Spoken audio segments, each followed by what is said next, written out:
Olá, pessoal. Agora estamos começando nossa nona aula e dentro do nosso planejamento, do nosso cumprimento de carga horária, essa é a aula que nós vamos fazer uma pausa no assunto para que na próxima aula a gente discuta uma revisão, né? Troque umas ideias a respeito do exercício que está disponível no SIGA e faremos uma avaliação para verificar essa primeira etapa de conhecimento dessa disciplina.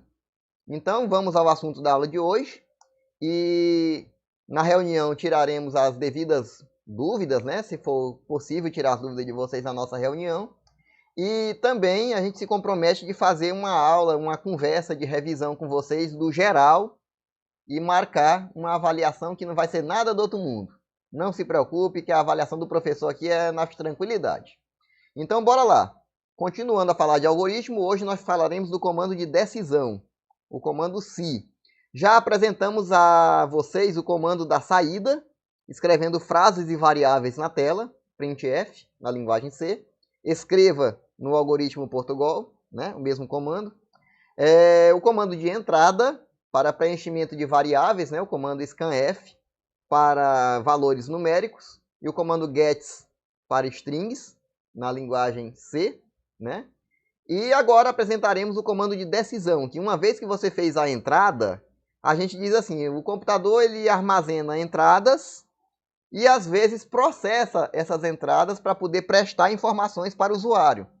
Então, o lance de processar, você pode fazer várias coisas, como aquele cálculo de média, aquele cálculo de área que a gente fez no final da aula passada. Mas a gente pode também tomar decisões de acordo com a variável.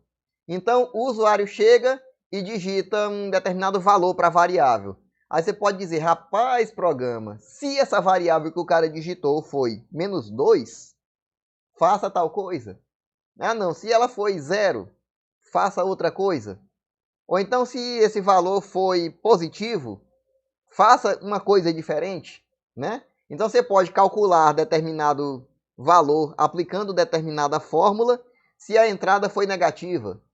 Você pode calcular outra fórmula, outro resultado, se, por exemplo, a entrada foi positiva, né? Então, por aí vai. Para isso, nós temos o comando de decisão no algoritmo, e esse comando de decisão, ele é representado pelo comando SI, né? Que é da nossa linguagem de programação, o comando SI. Então, traduzindo para a linguagem C, você vai ver que é o comando if, né? Que é o mesmo significado de SI, né? Então, ele é usado para testar uma condição e executar comandos caso a condição aconteça ou caso ela não aconteça. Porque todo SI, ele praticamente vem com o irmãozinho dele, que é o se não. Né? Se for esse valor, faça isso. Se não, faça aquilo. E se não for nenhuma coisa e nem outra? Bom, aí o se não está prevendo nada. Vida que segue, o programa continua. Só vai acontecer alguma coisa se for condição tal ou se não for condição tal. E se for uma terceira condição, se for possível, né? Uma terceira condição. Nesse caso, não estamos prevendo. Agora, se você quiser prever a terceira condição, dentro do se não, você abre outro se. O que não é muito recomendado nos manuais de engenharia de software, né? Porque eles chamam isso de aninhamento de se. E às vezes isso aí torna o programa ilegível. Torna o programa muito difícil de você dar manutenção. Claro que apenas mais um se dentro do primeiro não vai tornar teu programa proibido de ser feito, ou ilegível, ou impossível de ser mantido. Mas a gente fala isso porque às vezes na computação, quando a gente libera determinada ação, o cara já começa a colocar aquilo ali infinitas vezes, um dentro do outro. Então, se de repente ele tem 20 condições para testar da entrada do usuário, ele testa a primeira, aí no se não ele faz um se da segunda, da terceira, da quarta, um dentro do outro, um dentro do outro, um dentro do outro.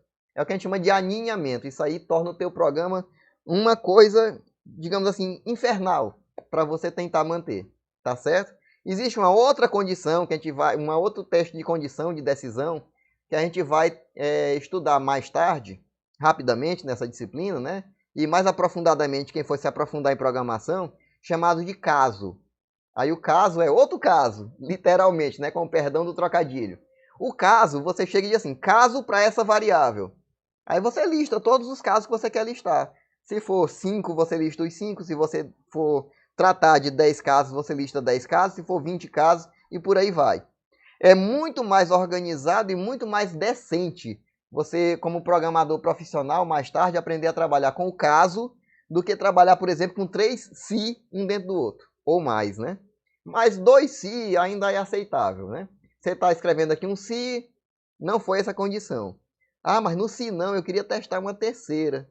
Dá para aceitar, né? A gente pode quebrar teu galho e aceitar um novo se dentro desse se não. Agora, se você tiver que fazer um terceiro se, aí, meu amigo, aprenda a trabalhar com a estrutura caso. É muito melhor, as linguagens todas dão suporte a isso. A não ser que seja uma linguagem de programação muito primitiva, que dê suporte somente realmente ao comando se. Existe essa linguagem? Existe. Não é o caso da linguagem C. A linguagem C tem o comando caso. Mas vamos ver primeiro o comando se, né? Então, em algoritmo, seria dessa forma, né? Você tem aqui se condição, tá aqui em azulzinho pintado, né? Aí temos comandos aqui que eu pintei de verde. Ficou assim meio camuflado esse verde, que ficou parecido com o preto, né? Se não, aí nós temos esses comandos que eu botei aqui em vermelho. Ou seja, se essa condição aqui for satisfeita, é a parte verde que é executada. Se ela não for satisfeita, é a parte vermelha que será executada. Tá ok? Então esse é o comando se. Essa condição aqui, pessoal, a gente tem que tratar ela fazendo, por exemplo, comparações. Você compara a variável que o usuário digitou com determinado valor. Para comparar, você tem que saber como é que a linguagem C testa igualdade, quando é que ela testa que é diferente, e quando é que ela testa as desigualdades, do tipo maior, menor, maior igual, menor igual. É possível a gente fazer isso de boa, o tempo todo, certo? Então vamos lá, os símbolos que a linguagem C usa para o teste de condição. Para uma condição simples chamada. Então eu quero, na condição simples, testar uma variável com determinado valor. Se é igual, se é diferente, se é maior, se é menor, né? E por aí vai. Então vamos lá, nessa tabelinha aqui a gente está resumindo que na igualdade você vai testar a variável e o valor colocando 2 vezes o símbolo de igual aqui no meio. Professor, por que 2 vezes? Lembra que na formulazinha da média, lembra que na formulazinha lá da área, você já gastou o igual uma vez só? Então, o igual uma vez só, ele significa atribuição. Ele significa calcule isso e coloque dentro disso o valor. Se você colocar um igual só dentro de um se, dentro de um if, ele vai testar se aquele cálculo cabe dentro daquela variável. Então sempre vai caber, né? Que a variável vai ser do tipo compatível com o número lá que você está indicando. Então vai dar sempre positivo o teu se. Vai ser um baita de um erro de programação teu colocar apenas um igual querendo testar igualdade. Porque sempre vai dar igual, não importa o valor que o usuário digitar. Agora cuidado, quer testar igualdade? Coloque igual 2 vezes. Então você bota aqui o nome da variável, do outro lado você bota aqui o valor que você quer testar, 2 símbolos de igual. Isso na linguagem C. Nós estamos tratando da linguagem C. Outra linguagem vai operar de forma diferente. Esses comandos, esses testes. Aí basta você estudar qual é a diferença e ser feliz. Símbolo de diferente para a linguagem C. Exclamação junto do igual. Botou o nome da variável desse lado aqui, botou o valor aqui do outro lado, você está testando no se essa variável está diferente desse valor. Quer dizer, o usuário digitou um valor para um determinado dado. Você quer testar que ele é diferente de 0. Aí você bota aqui a variável, bota este símbolo aqui no meio e bota o número 0 aqui do outro lado. Você está testando no if se é diferente de 0. Beleza? É facinho, né? Quero testar uma desigualdade do tipo menor, menor ou igual, maior, maior ou igual. Do mesmo jeito, variável de um lado, valor do outro e um desses 4 símbolos aqui digitado no meio. Tá ok? Se é menor, menor ou igual, maior, maior ou igual. E aí é só felicidade na sua vida, ok? Vamos aqui a um exemplo que você pode pegar depois o nosso PDF e copiar no seu Falcon. Testar executando com F9, né? Naquele playzinho que tem lá no seu Falcon. O include stdio.h, criemos aqui uma variável chamada valor do tipo inteiro e pedimos para o usuário digitar esse valor. O usuário digitou um valor qualquer lá, né? Guardou dentro de valor. Aí o nosso if está testando se ele digitou um valor menor ou igual a 10. Para dizer, você digitou um valor abaixo, poderia ter colocado aqui uma frase melhor, né, pessoal? Abaixo ou igual a 10. Deslize aí do programador, professor. Se não, o valor digitado é maior do que 10. Porque se não for menor ou igual, é maior, né? Aí a gente retorna 0 para o Windows saber que tudo terminou beleza. E nós apenas estamos dizendo para o usuário que ele digitou um valor menor ou maior do que 10. Professor, que exemplo besta danado. A gente começa com besta mesmo, depois é que a gente complica a vida de todo mundo, né? A gente aprendeu isso lá nas aulas de matemática da escola. Mas não é não, professor, brincadeiras à parte. Temos que dar um passo de acordo com a largura de nossas pernas, né? Então vamos aprender dessa forma primeiro, o exemplo besta. Como exercício, você vai tentar fazer um programa que leia 2 números e mostre na tela o maior dos 2. É fácil. Eu sei que a resposta está lá no SIGA também, né? Temos aqui número e outro. 2 variáveis. Ou seja, número e outro número, né? Você vai digitar um número, você vai digitar outro número. E agora o programa vai comparar quem é o maior dos 2. Se o primeiro for maior do que o segundo, ele bota que é maior a variável número, que é a primeira do teste. Se não, é a segunda. Agora veja aí uma coisa. Não estamos testando o caso do igual. Quem quiser testar o caso do igual, dentro desse else aqui, faz if número igual outro. Aí bota, olha, igual. Aí no se não é que bota que é maior. Então nós temos aí o chamado terceiro caso, que eu falei que dava para aceitar mais um ifzinho dentro do else, tá certo? Então no nosso caso aqui a gente está cometendo um erro grosseiro de ignorar a digitação do valor igual. Mas podemos inserir bem aqui nesse else outro if, né? E finalmente no else desse segundo if colocar esse último printf aqui. Esse outro if seria para testar se é igual. É maior? É não. Cai no else. Aí testa de novo. If. Opa, outro if. É igual? É. Bota que é igual. Aí, não é igual não. Então é porque é maior, né? Já excluiu o menor. Já excluiu o igual. Sobrou só o maior. E por aí vai. Tá beleza? Então a gente pode fazer ainda uma pequena modificação nesse programa. Professor, por que você não botou logo com outro if aqui dentro? Porque ficaria com a letrinha menor e ficaria ruim de projetar quando fosse usar esse slide no Data Show.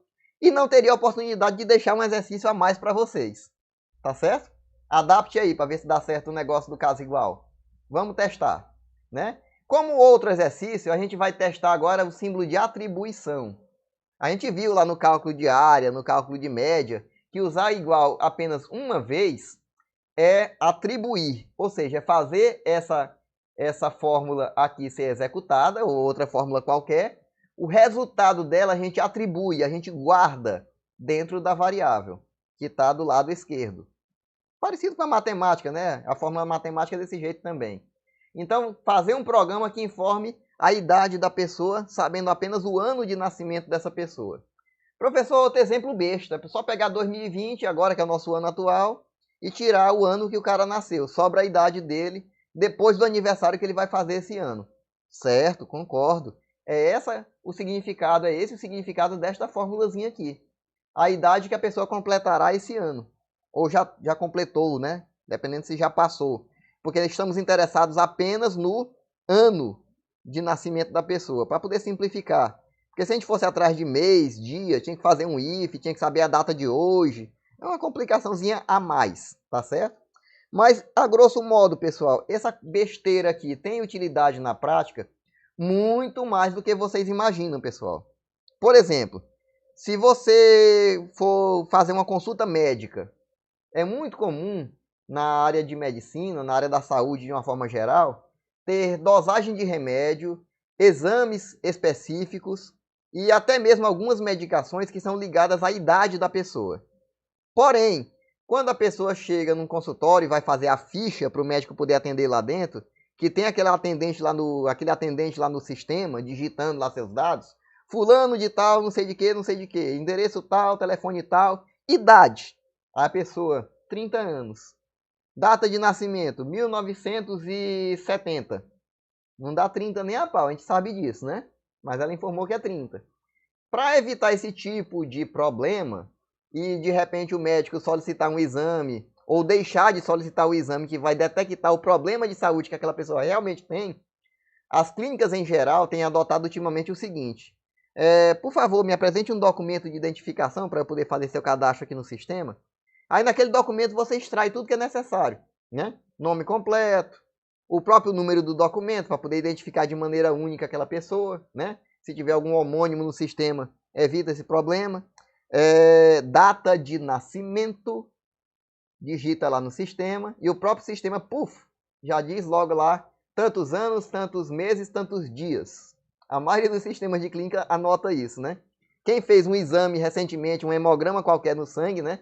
Sabe que sai lá no cabeçalhozinho do resultado do exame, tantos anos, tantos meses, tantos dias, né?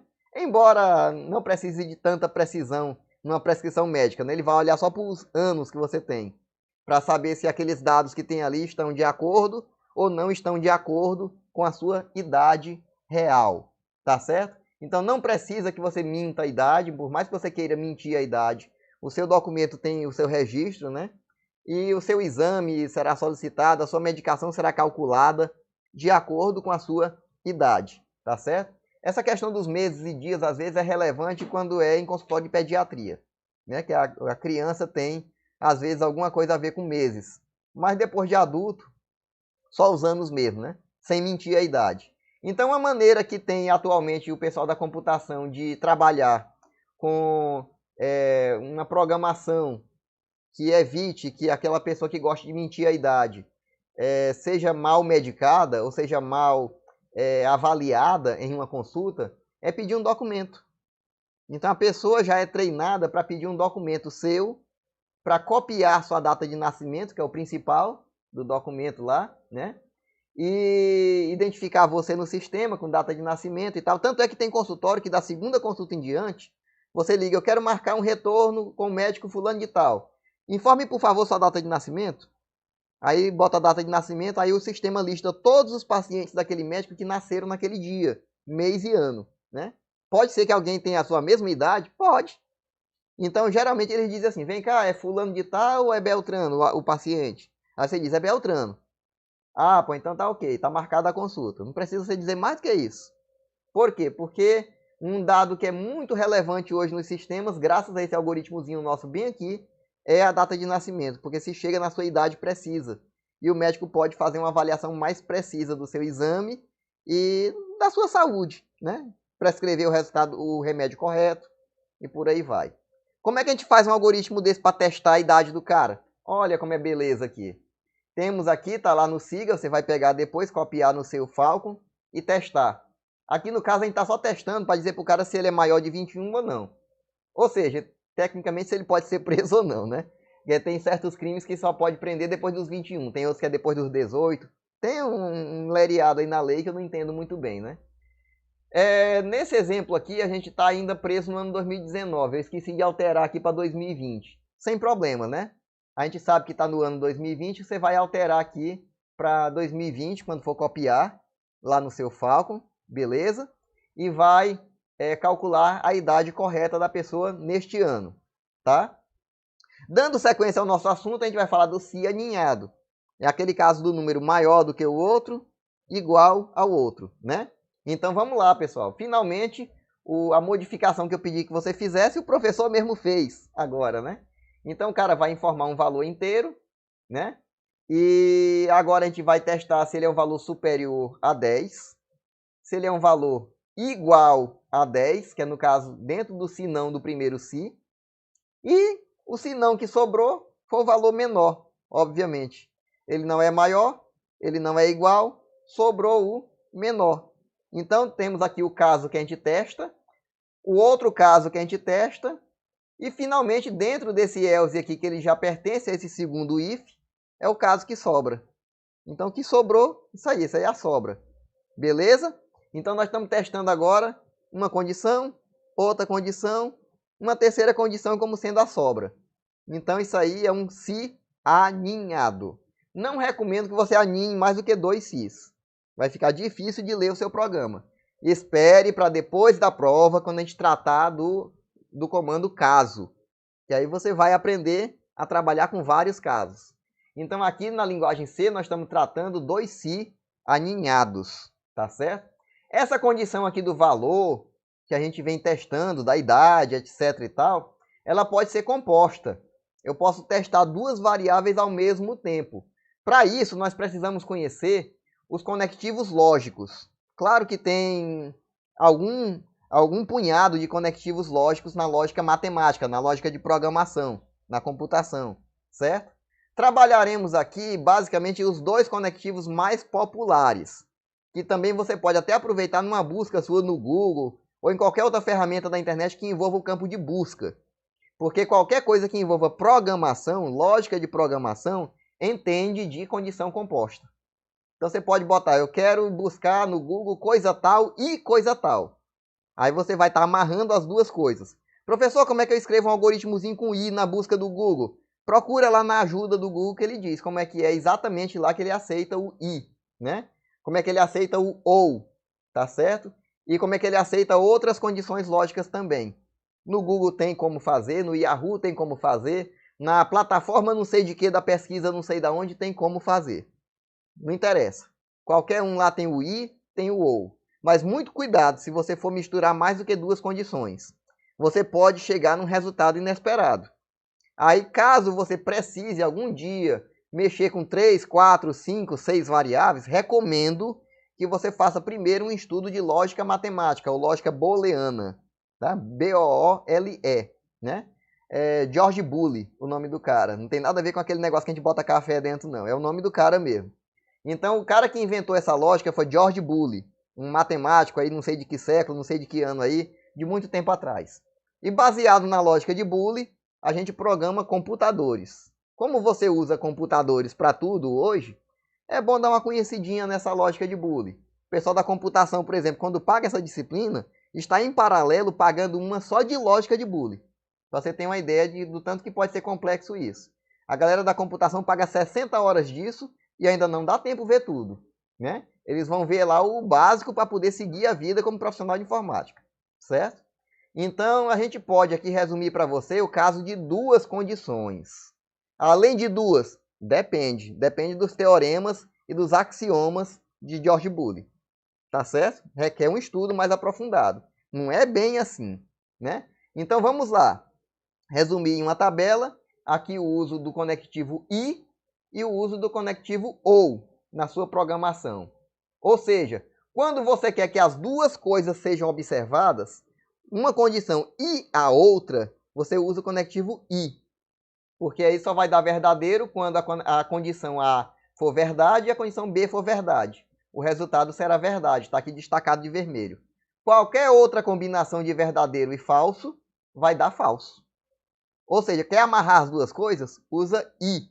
Ah não, professor. Se uma condição for satisfeita, eu já entro na parte positiva. Eu já quero que dê verdadeiro. Troca o i pelo ou das duas condições. Porque o ou é exatamente a outra coisa, tá certo? Uma das coisas deu verdadeiro, o resultado geral já é o positivo, já é o verdadeiro. Tem que ter as duas coisas falso para poder o resultado dar falso. É o que está destacado aqui no nosso slide em verde, tá certo? Para duas condições, duas, sempre. Ah, professor, eu quero só inverter uma dessas condições. Temos o conectivo não, tá certo? O não A, ele vai inverter. Ó. Quando o A for verdade, o resultado vai dar falso. Quando o A for falso, o resultado vai dar verdadeiro. Tá certo? Quando é que eu vou usar o conectivo não? Depende, né? O pessoal que trabalha com arquitetura de computadores, que trabalha projetando o circuito do computador que você usa, adora trabalhar com esse valor não aqui. Porque em alguns casos, quem programa a nível de circuito tem que testar a presença ou a ausência de energia, aquela coisa lá do bit, né? Então ele tem que testar o não muitas vezes. O positivo e o negativo do circuito lá para poder o teu computador fazer determinada operação. É algo bem complexo. Mas a gente pode introduzir simplesmente como dizendo assim, existe o conectivo não que pode inverter. E o nome é inverter mesmo, né? O resultado de determinada condição. Não recomendo você ficar brincando de usar não por aí, não. O que eu recomendo mesmo é a parte vermelha e a parte verde dessa tabela que a gente chama de tabela verdade, ou tabela da verdade, né? Porque Aí você vai ter uma ideia da condição A, que você está testando lá no seu if, e da condição B, que você está testando no seu if, se você precisa usar o conectivo e ou precisa usar o conectivo ou, tá? Na linguagem C, como é que você vai escrever? Duas vezes aquele símbolozinho que você já tem usado para colocar dentro da variável, significa i, né? E duas barrinhas em pé, que se você procurar no seu teclado, você vai encontrá-la facilmente acessando com a tecla Shift, né? Você vai usar o ou. Só a título de curiosidade, o nome dessa barrinha em pé, ela foi batizada, ela tem um nomezinho, é pipe. E o nome desse símbolo do i comercial, que a gente levado a chamar de i comercial a vida toda, que a gente vê no nome das empresas, né? Fulano e Companhia Limitada. O pessoal do comércio gosta muito de usar isso aqui para enfeitar, digamos assim, o nome da empresa, né? Então é chamado muito de i comercial na vida real da gente. Mas na verdade o nome desse símbolo é peçanha. Ah, professor, peçanha é o nome do sobrenome de um cara que tem lá na minha rua, né? Mas é peçanha o nome desse símbolo, tá certo? Então, dois peçanha, na linguagem C, significa I. E dois pipe, que é a barra vertical que tem no teclado, né? Significa ou, tá? E uma exclamaçãozinha significa não. E a gente já sabe disso, né? Porque o nosso símbolo de diferente é exclamação igual, é não igual, tá certo? Então, a linguagem C já trata disso lá no símbolo de diferente, que o não é a exclamação, beleza? Então, um exemplozinho aqui. A gente testa a idade do cara, né? Dessa vez a gente pediu para ler a idade mesmo dele. Ou então a gente pode inserir aqui em cima aquele algoritmozinho lá do 2020 menos o ano que nasceu, que aí resulta na idade do cara mesmo, né? Aí usando aqui o if aninhado e usando o i, por exemplo, eu posso testar se ele pode ou não votar agora nessa eleição, né?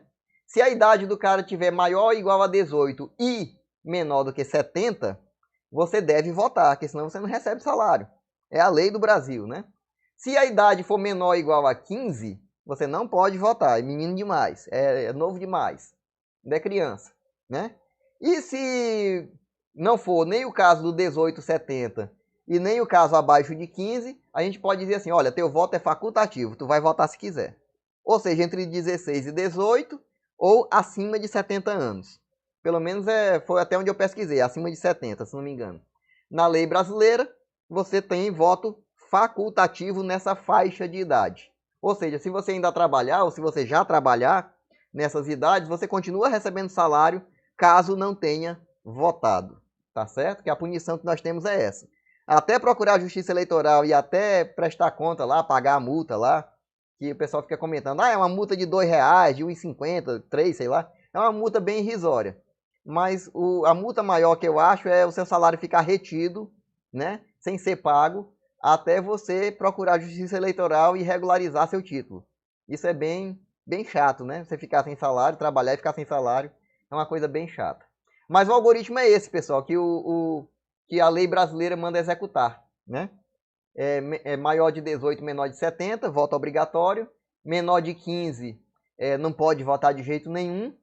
E nos outros casos, né? Intervalo entre 16 e 18 e acima de 70, aí é facultativo, que é o que sobrou no nosso teste, né? Prosseguindo, nós temos um outro exemplo que vai tratar também do calendário, né? Então nós podemos tratar a entrada do dia, mês e ano, e o cara digitou o dia, digitou o mês, né? Aí a gente testa aqui de acordo com o mês que o cara digitou com o ou, né? Se o mês for menor do que 1 ou o mês for maior do que 12, esse mês não existe, né? Se o dia for menor do que 1 ou o dia maior do que 31, esse dia também não existe. Data inválida. Nosso sistema já vai rejeitar. Agora veja como fica complicado quando a gente bota mais de um if aninhado. No caso aqui só botei 3, né? Se o mês for igual a 2 e o dia for maior do que 29, também não pode, né? Não existe 30 ou 31 de fevereiro em ano nenhum, né? Data inválida. Se o mês for igual a 4, ou igual a 6, ou igual a 9, ou igual a 11, e o dia for maior do que 30, no caso 31, né? Porque o 32, 33 já foi excluído logo lá no começo do if. Se ele chegou até aqui é porque é o dia 31. Então 31 de abril, 31 de junho, 31 de setembro e 31 de novembro Não existe também, né? Data inválida. Então veja que esse nosso algoritmo de calendário ele está bem simples mesmo. A gente não está nem entrando com o ano para testar se o ano é bissexto, porque tem como fazer isso. Se você procurar na internet, você vai achar um algoritmozão desse tamanho, em linguagem C mesmo, para testar o ano bissexto, para testar se o 29 de fevereiro é válido ou não, e por aí vai, né? Não recomendo muito nesse momento você ir atrás desse algoritmo não, porque a gente está preocupado agora com a chegada da primeira avaliação, com a nossa revisão de assuntos, e um algoritmo mais avançado desse, mais trabalhoso para você, talvez bagunce um pouco suas ideias. Talvez no fim de semana, depois da nossa primeira prova, se você lembrar dessa aula, aí beleza, você pode ir atrás de um validador de datas em linguagem C realmente completo, que calcule ano bissexto, que leve em conta etc e tal. Porque tem até uma regrinha do ano bissexto, né? 4 em 4 anos, ou múltiplo de 100, e por aí vai, o ano é bissexto, né? Então, você pode verificar isso aí depois, beleza?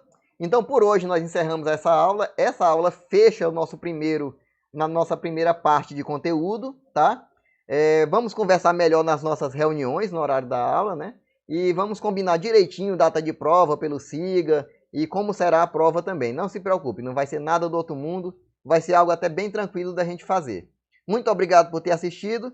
Aguardo comunicações com vocês na reunião e também no e-mail e no SIGA. Estamos disponíveis para conversas com vocês. Muito obrigado e até mais.